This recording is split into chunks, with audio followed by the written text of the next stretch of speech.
So in trying to tackle infections caused by group B Streptococcus, there is a way of approaching this, and we call this the prophylaxis. When you hear prophylaxis just have to do it.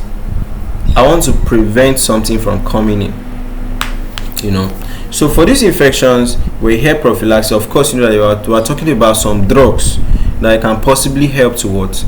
Give to a patient. When you give that to a patient, it will help to equip the patient's immune system to be able to fight group B Streptococcus anytime they come around.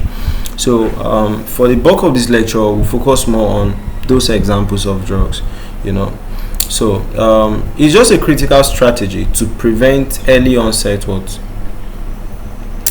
B Streptococcus. Now, the population that are mostly affected is what? Newborns. Yes, newborns are the ones that are mostly affected.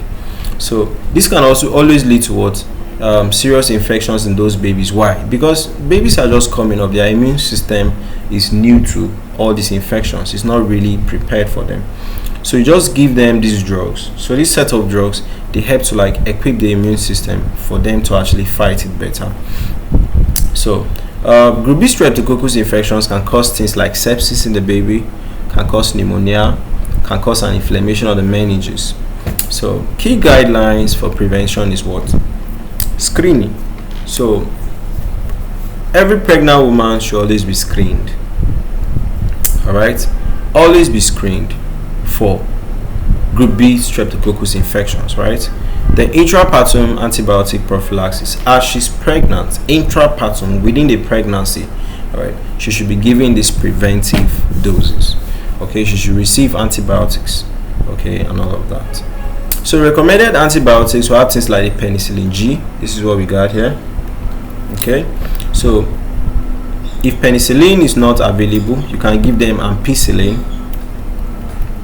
Alright, this is ampicillin. Alright, then ceftriaxone.